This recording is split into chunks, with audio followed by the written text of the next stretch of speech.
Dave Isaacs in Washington with the Flyers. Last night they lose 2-0, Dave.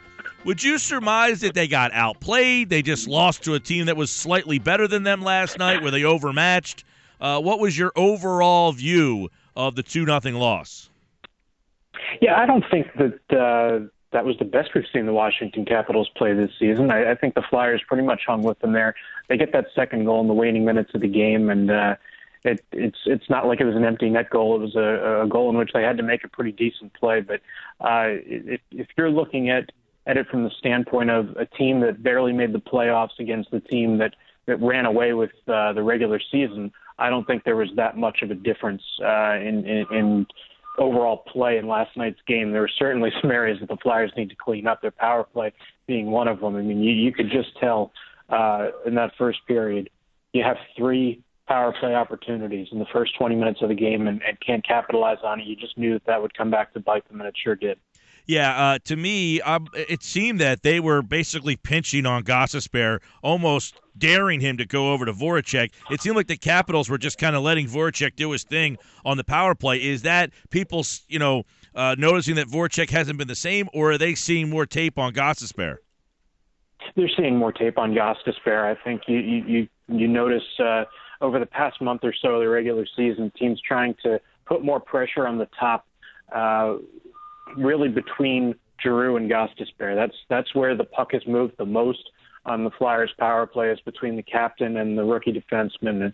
And Jake Voracek's hands are starting to get better. He said that he felt pretty good in that regard, and he knows that he's going to have to be doing some more creative things with the puck on his stick in Game 2 if the Flyers are going to have a chance there. I don't think he's a bad option by any means, but Voracek's going to be a real key here, especially on the power play in Game 2. Dave Isaac at Dave G. Isaac on Twitter for the Game 2 matchup. Dave, who steps into Sean Couturier's spot if he does not come back at all? He certainly won't be there in Game 2 would be the most likely indication. You can give us an update on that as well if you have anything. But who steps into his spot, and do they keep Schenn centering the second line?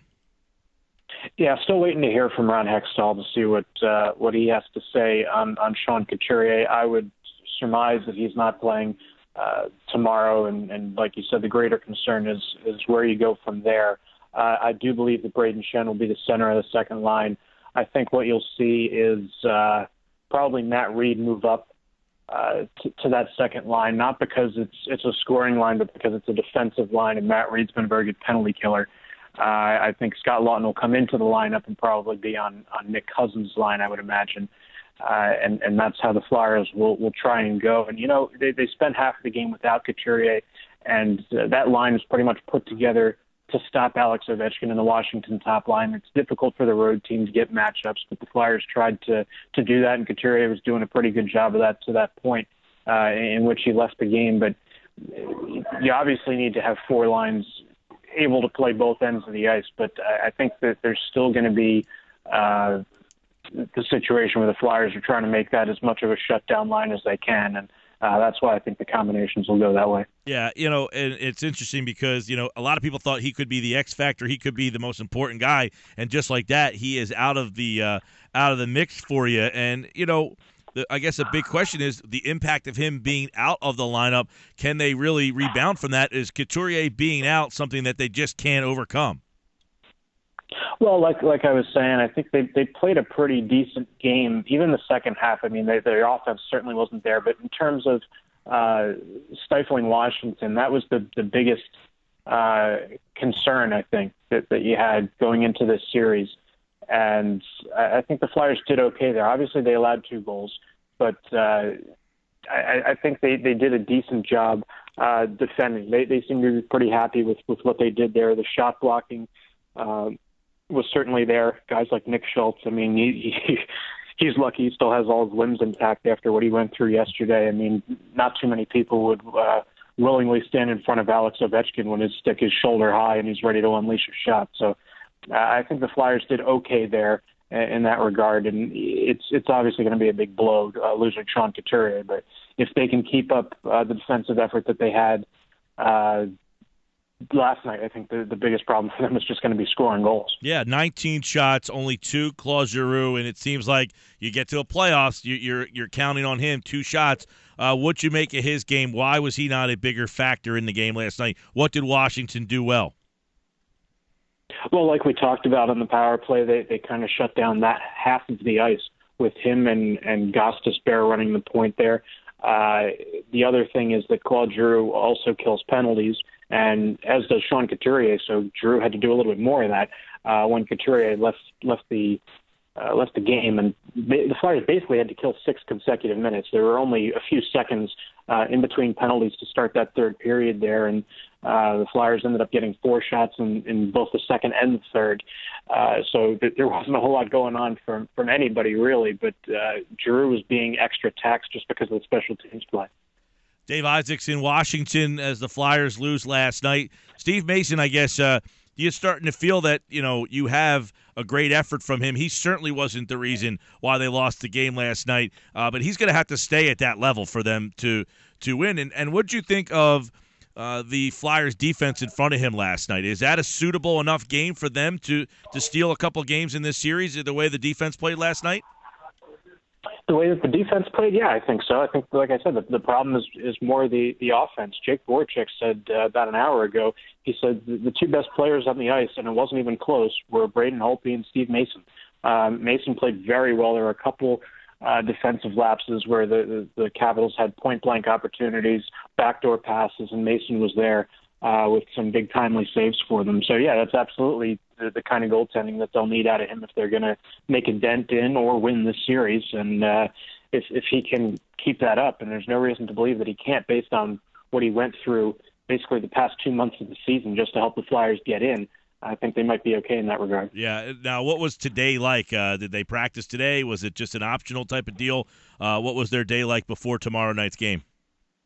Yeah, it was an optional. The guys that didn't play yesterday were on the ice, including Scott Lawton, who, like we said, has a decent chance of playing tomorrow. The other guys were just kind of working out. Sean Couturier was not in the building. Ron Hextall was not in the building. The Flyers doctors were down here in D.C. last night before the game, so I would assume that he got checked out by the team physicians here. But everybody, it sounds like, is still waiting to hear on what the real diagnosis is for Sean Couturier. And if the first one wasn't good, I'm sure the Flyers are asking for second, third, 16th opinions at this point. Any carryover from the end of that game last night? I think you tweeted out 55 combined hits. We know how the game with a little scuffle. You don't see a lot of fights in the playoffs. I thought Simmons got baited a little. I thought that call was a little the extra roughing for him, I thought, was Bush. But do you anticipate that these two teams will continue the physical play? Yeah, absolutely. Just posted a story about that just a few moments ago. The physicality is certainly going to continue. You're right. That call at the end of the game was absolutely ridiculous. I've never seen a player get called for roughing and fighting the same player. And Wayne Simmons said that he couldn't even get an explanation out of the referees for it. So maybe they're getting paid by commission in this playoff series. I don't know. But there was also 18 minutes in penalties doled out as time expired. So it'll be interesting to see just how physical it continues to be, if that's really sustainable over a 7-game series. But the Flyers seem to think it is. That's a style of play that would really have benefited them in the past. But when you have a guy like Shane Gostisbehere, who's a little bit undersized, who's not used to the level of play at the playoffs and hasn't played a ton in the playoffs, that's something that you have to watch. But Sean Couturier, it looks like we're just getting word now, he'll be out 2 weeks. So maybe those initial reports are right in regards to the timeline for his injury. So he will definitely not be in the lineup tomorrow. So that's right now that they're saying 2 weeks. That's coming down? Yep. Yeah, 2 weeks that he's out with what they call an upper body injury. It's pretty clear that it was his left arm after that hit from Ovechkin last night. The old upper body injury. The playoffs are back in Philadelphia. Dave Isaac, as you said, I hate to blame the officiating. It's a 1-0 game. They got dominated for the most of the night. But, I mean, those 2 penalties in the third, the Simmons thing, and then I thought they missed one on Raffle. They're only down 1-0 at that point. Yeah, they're getting dominated. But to be on the kill at that stage of the game, I thought was really tough for them. Yeah, I mean, you can't you can't go into a series against the NHL's best team that had the fifth best penalty or power play in the league and kill 6 minutes of penalties in the third period. Like I said before, you had the feeling that three consecutive power plays for the Flyers were not just going to come back to bite them because they didn't score on them, but that Washington was going to get theirs also, and they certainly did. Dave Isaac, with that news right there, Couturier 2 weeks. So if the Flyers can extend this, he could be back, but it looks like he will be out for the rest of this series. At Dave G. Isaac, he's got a story up right now at Courier Post. And, of course, Dave, we'll catch up with you next week, pal. All right, sounds good. Thanks a lot.